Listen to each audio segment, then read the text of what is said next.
एक रोशन सुबह एक चालाक चीता ताजा हवा से लुत्फ अंदोज होते हुए जंगल में घूम रहा था। अचानक इसने अपने पीछे कदमों की आवाज सुनी। ये दो शिकारी थे। वो इसे देख चुके थे और इसे पकड़ने के लिए तेजी से भागे। चीते का दिल धड़क गया।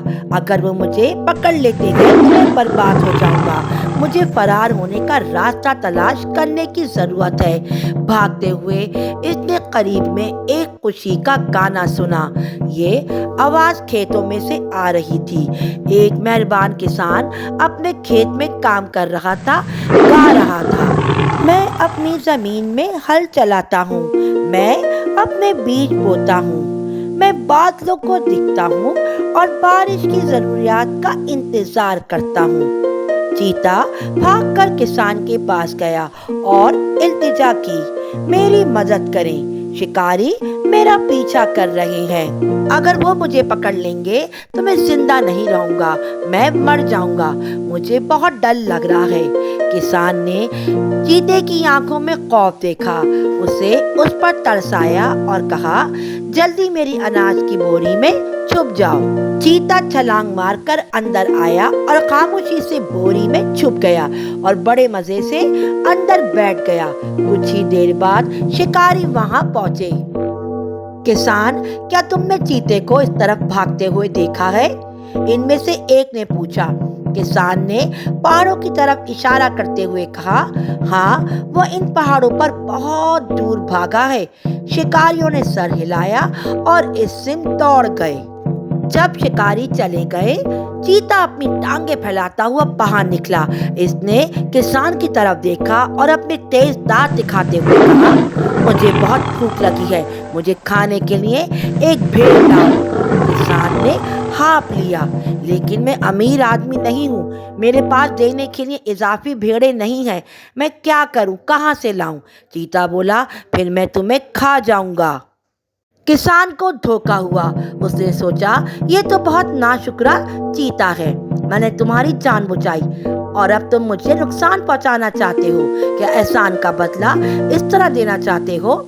चीते ने अपनी दुम हिलाई, मुझे मेहरबानी की परवाह नहीं, मुझे अपनी भूख की परवाह है। किसान ने एक गहरा सांस लिया और कहा, अगर आपको मुझे खाना है तो कम से कम कोई इंसाफ का फैसला करो। चीता मान गया और कहने लगा, मुझे सिर्फ अपनी भूख की परवाह है, कुछ भी करके मुझे कुछ खाने को लाओ। किसान चीते को कहकर बैल के पास गया। दोनों बैल के पास गए अपना फैसला करने के लिए। सबसे पहले उन्होंने पूछा, जो बैल खेत में हल चला रहा था।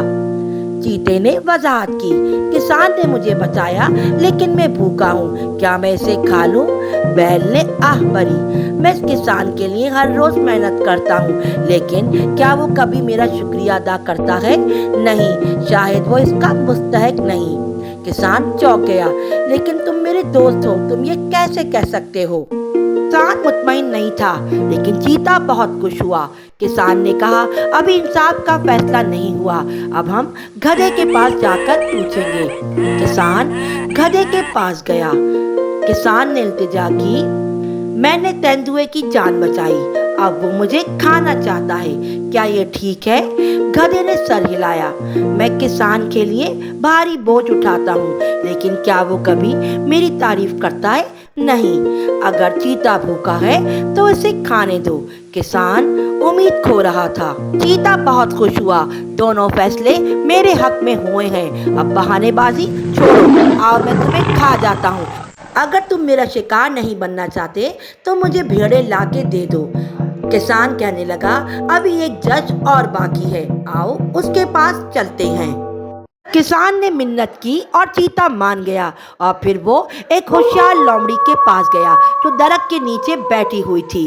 किसान ने सब कुछ बता दिया। लोमड़ी ने सर खुजाया, ठहरो ठहरो, मुझे समझ नहीं आई, इतना बड़ा चीता अनाज की एक छोटी बोरी में कैसे समा गया? चीते ने तंज किया, ये आसान था, देखो मैं तुम्हें करके दिखाता हूँ। वो वापस पूरी तरह कूद गया। लोमड़ी ने किसान की तरफ आंख मारी। और सरगोशी की। अब इसे बंद कर दो। किसान ने जल्दी से बोरी बांध दी, चीते को अंदर फंसा दिया। किसान ने सुकून की सांस ली। उसने तशक्कुर भरी नजरों से लोमड़ी की तरफ रुख किया। लोमड़ी, तुम बहुत समझदार हो और मेहरबान हो।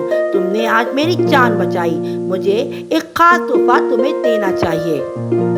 अगर आज तुम मेरे हक में फैसला नहीं देती तो मैं मारा जाता। मैं तुम्हारा बहुत शुक्रिया अदा करता हूँ। मैं तुम्हें एक तोहफा देना चाहता हूँ। लोमड़ी बहुत खुश हुई। किसान ने शुक्रिया के तौर पर अपने बेटे से मुर्गी लोमड़ी को दिलवाई। तोहफे के तौर पे किसान ने शुक्रिया अदा किया। उसने लोगों की कदर करना यकीनी बनाया जिसने उसकी मदद की, चाहे वो जानवर हो या इंसान हो। अगर कोई आपकी मदद करता है तो इसे हमेशा तारीफ करनी चाहिए और सराहना चाहिए। हिकमत ताकत से ज्यादा मजबूत है। होशियार लोमड़ी ने अपने दिमाग को शिकस्त देने के लिए इस्तेमाल किया। मेहरबानी का सिला मिलना चाहिए। किसान समझ गया कि अच्छे काम की तारीफ करनी चाहिए, जो कि उसने कभी न अपने बैल की थी और न ही गधे के काम को सराहाया था।